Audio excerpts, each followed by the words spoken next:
Kale, go ahead, please. Lydia, ekisooka njagala kwebaza okubanga okoze music omulungi inspiring ba artist abalala. Essaawa zino wetwogerera abakyala bakwenyumiririzamu because of the good voice, figure, dress codes. Bingi byogeddwa. Seyanjuda manyaze Prosper Magic nkola ne mu TV ne Focus Media ku social media. Lydia, ekivulu kyogenda okukola tusuubirako abayimbi bangi. Omukulu Edirisa tumusuubireko kyekisooka ekyokubiri.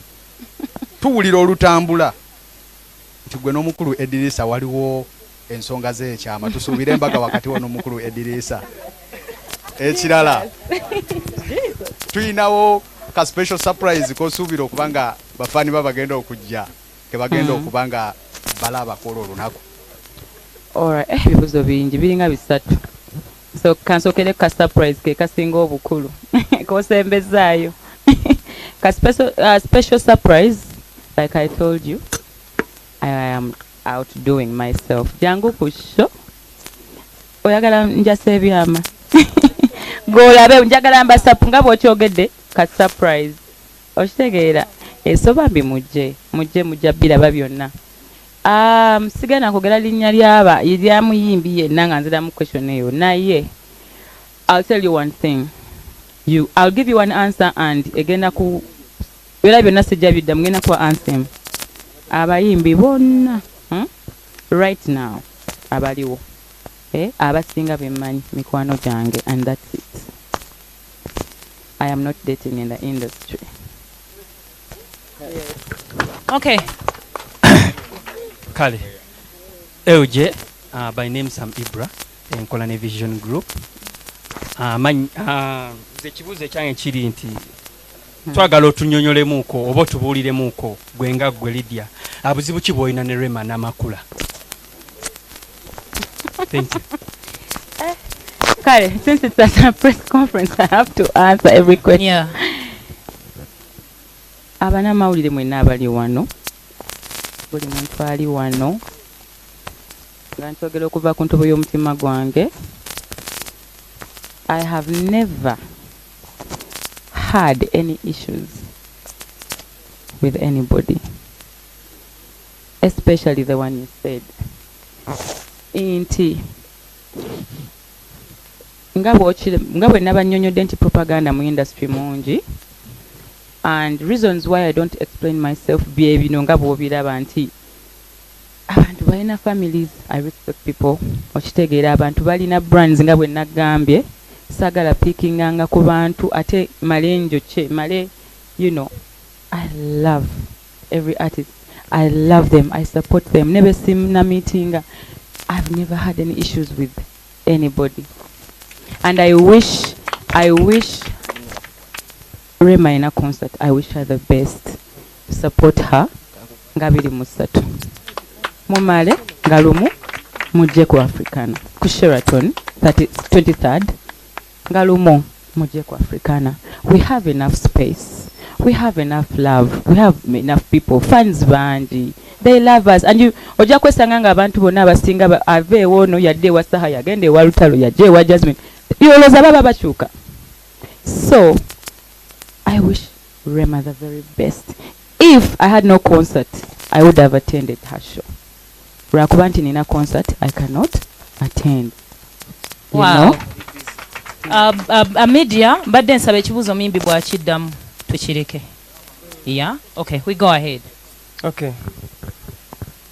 The way you came into my life, I also don't know. But you guys, I have another mother in Anna.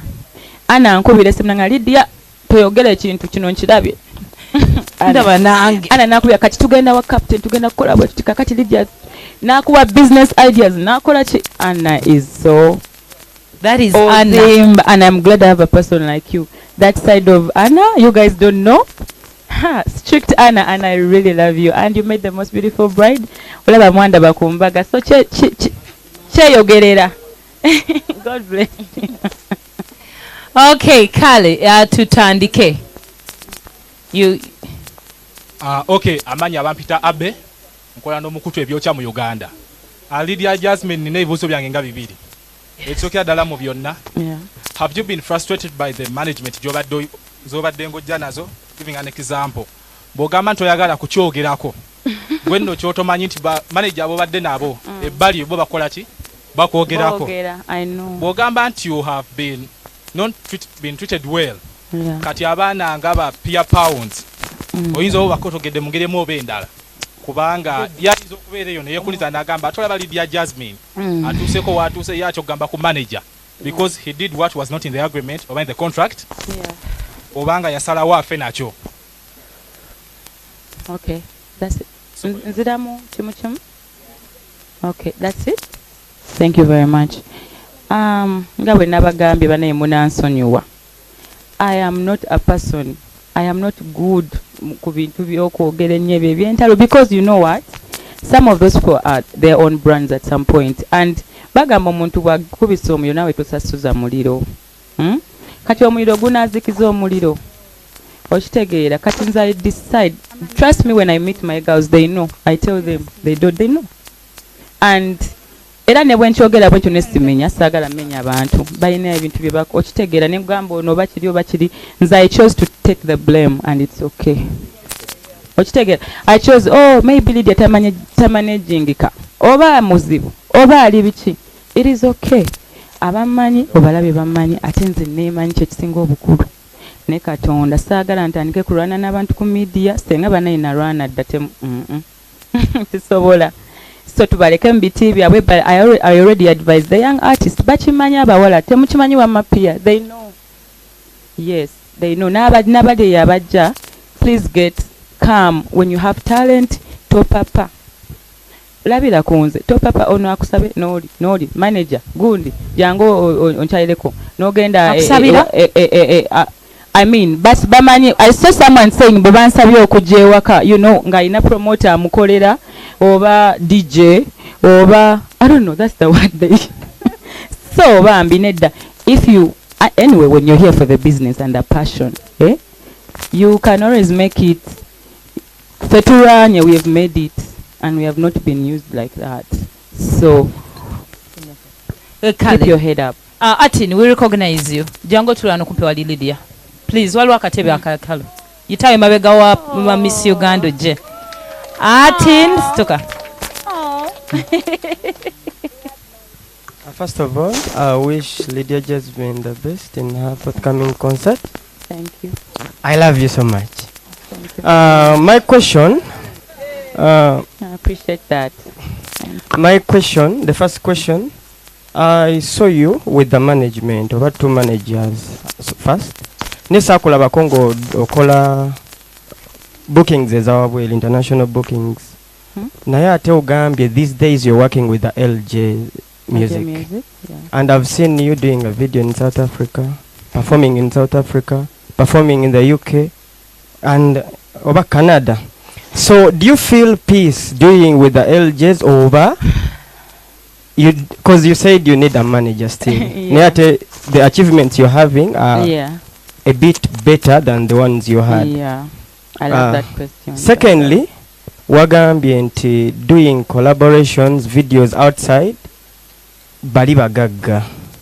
But I've seen you, because I'm always in concerts, but example, I saw you at the Comedy Store Awards. Those are performers performing abalinga mukaga, and you were coming message Namakula, Madrat and Chico, nga you splashing a lot of money on them. Ningamba Lydia Jasmine nga ina sente nyingi. Eyali okumpi nangamba she's a rich woman. Ato gamba you need money so that you can do collaborations outside. Yeah. Watyanga go ekotogera ngezo sente zenyino so zikozesa ogenda kola collaboration. You guys already have the answers but I have to answer. No, he's actually, I like the question. Actually, yes, I love the question. Yes, also nabuza ebyaddala. I think when alina management nagenda ko South Africa Coke Studio. I think eno njina soko kulinya 2016, and he's very right. Right now, nira ne concert bwegwa njaga tugenda kola extras in like tours. Nja kuddamu ekibuzo kyo kino nti like I said earlier, I think God's timing is always the best. I cannot also know. Sijagamba nti bayagala baali banjagala bantwala mu Coke Studio, so baali baagala nkole ki, baali bakyagala, maybe tezaamala teyayina zikola ki. And now remember ate nali ntandika butandisi, I only had like a few songs then. Kati right now honestly I have many songs. I'm booked almost every week. Naye temwerabira nti abayimbi tuba ne responsibilities, you people. Personally I take care of my family. Personally. Kati I'll tell you that. Not my mother, not my dad, not my siblings. And then also their kids, most of them. Bana bange, banaira mubalabye, temubalaba wange. I'm following. I have my nieces, my nephews. And guess what? I'm happy doing that. I cannot be nga nsobola okuleta ka physical term nesitakaleeta ndeke omwana wa muganda wange aleme kusoma oba maama aleme kunywa ku mata. Okitegeera, this is now kati nze maama mwe muba mulaba abayimbi ne mulooza balina ssente, naye makwano ebiri emabega. I have an adopted daughter. Nze siri muntu wa kamera, bingi bye mutamanyiiko. I have adopted daughters that I take care of kuva ku scratch nabajja mu orphanage. I just don't put them in the news. Mwamulabako Lumundo za Maria Mata. The day when namufuna nga ka baby kaine ebiri nyingi ziri bwezi. She's so pretty, she's so beautiful. And music videos abayimbi basobola okuddamu ekintu ekyo. You people, music is expensive, temumanyi osobola obeera booked. Naye nga kati nganze kyenabaganya nti netaaga nina team, yes, naye era nze kyenzizaamu team si yeteekamu ssente ate nga ate bo be bali ku payroll balinda omusaala. Okitegedde ekintu ekyo. So you people bingi kakati awo omuntu waliyo aba Nigeria bayina n'abatanzania bakikola kati, actually Rwanda ekikola kati bayina abantu mu state, balina abantu abatandise funding abayimbi.